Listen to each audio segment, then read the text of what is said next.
What's up, what's up, what's up, what's up? It's your boy, DC2Cool, back again for another video. Yes, finally, got it coming for you, the WWE2K16 review. Now, I got this bad boy in two parts. I don't want to hit you guys with Angry Joe, like 30 minutes, review in one go. So I'm going to break it down in two parts. If you guys will look for me in the future, just let it all be in one whole segment. Just let me know. But, yeah, that's enough for me for that. Let's go ahead and get right into this review, shall we? Alright, let's do it.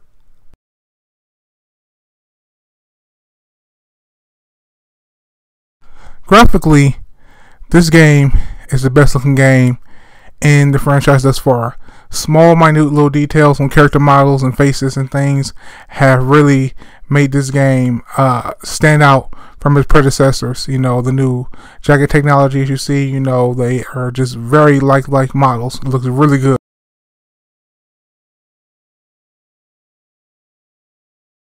Yeah, pretty much 10 game songs within the soundtrack. But now you hear a 3-man commentary. Take a listen. Definitely looking confident in this 101 environment. That's a good sign. So now you do have the 3-man commentary with JBL, Cole, and King. Hopefully in the future we will get the NXT commentators, because they technically only have to commentate for one program, NXT, which should be easier. And hopefully get the SmackDown commentators, Booker T, King, because Cole's been replaced, and Rich, whatever his last name is.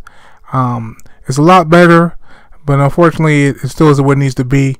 But it's definitely a step in the right direction, by far.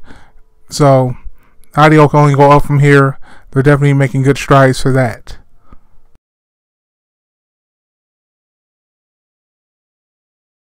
I'm going to tell you something, JR.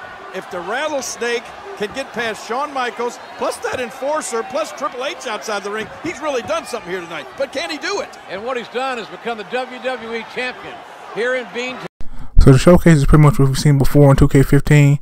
The only difference is now they added a damage bar, so you know exactly what you need to do to get to the next part. And you only play with Stone Cold Steve Austin. Still have quick time events and everything.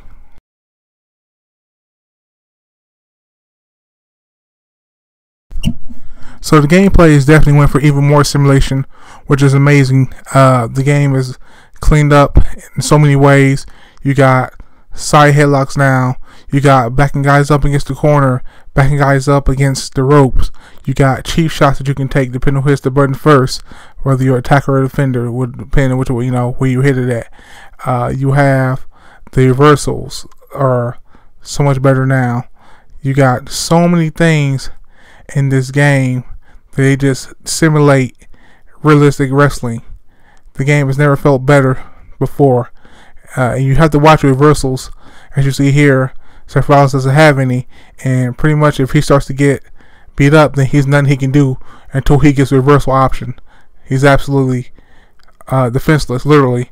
You have working holds now, where you can work a guy to bring down his stamina while bringing up yours instead of standing around taunting. You actually can do what they do in real life on wrestling television and slow the match down, catch your breath. It's freaking sweet. The gameplay has been so much better than 2K15. 2K15 was a good start, but this one is just so much better. You got new reversals with the chair animation. You got the new submission animation, which is a mini game that you're going to take time to actually learn. When you have a finisher, as you see here, the bar is bigger, but they won't have to really give you they need to give you a tutorial because it's so easy to get overwhelmed. You got just new animations for pins and everything the way it used to be. The game, they need to get a tutorial. It's so deep. They even added a new breakout feature where anytime during your opponent's entrance you can come in and attack them, and the ref will get in and start the match. Or if you're on the outside banging for too long, the match will get thrown out. They even stopped loading screens between entrances. The game is on point. It's not uncommon to see glitches sometimes.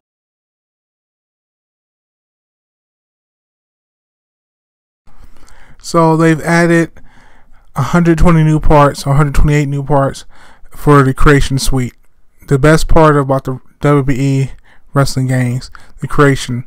People love creating. This is going to be the #1 feature The problem is the loading between the features or the character faces, the templates or the clothing items or the beards. You pretty much have to pick an item. You can't preview it. Some items you can preview, some items you can't. They brought the color wheel back, which is pretty nice, but you have to load between each item, and the loading is like 15-20 seconds a piece. It's sometimes, depending on how much they're loading, like if you got one of the big Bray Wyatt beards, which is now available, it can load for, a good 15-20 seconds. I want to see that go away. Then when you pick a piece of hair, the viewer, you can't view it just to view it, to preview it. You have to pick the item first, and then you have to actually go back out and cancel it out to actually go pick another piece of hair or item. You cannot just preview it on top of your guy, which is just terrible. It's annoying, and it wastes time. They have the new hair dye feature, which is pretty nice. So now you can get any color that you want and dye their hair, any part of the hair that you want, which is pretty nice. You can thicken it up. You can change the camera angle on it, horizontal, vertical, whatever you want to do to add to your characters, which is pretty nice. And as I've said, the beard option is a lot better, but there's some small things that they seem to lack, which I don't know why. Something like a thin, nice goatee. Like, they don't really have lined up like you would get at a barber type of cuts. Everything's kind of more rugged from what they have. They don't actually have everything that looks like it's been lined up by a pro barber or something like that, which a lot of men keep their beards on point, pretty good.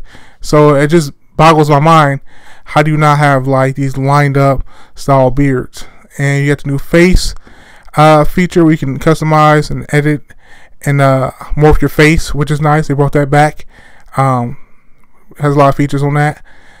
You can do the body morphing like you could before in the last game, but now you have even more morphing like you used to have in the old games, where you can choose every piece of individual part of your body: calves, chest, neck, ears, the whole nine.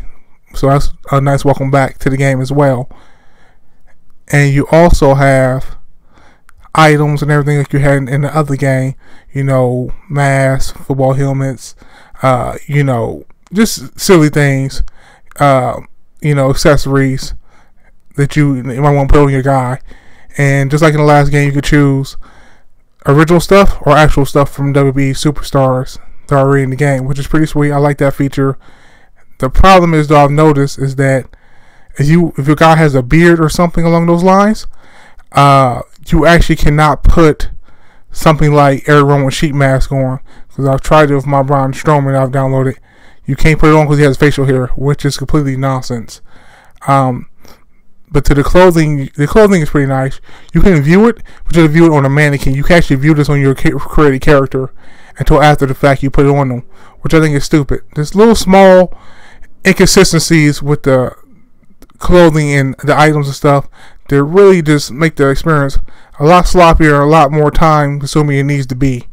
So I'm hoping they get this together in the next game, but compared to what they had in 2K15, this is a huge step up. Now we're looking at the show edit. You can actually create an entire show however you want to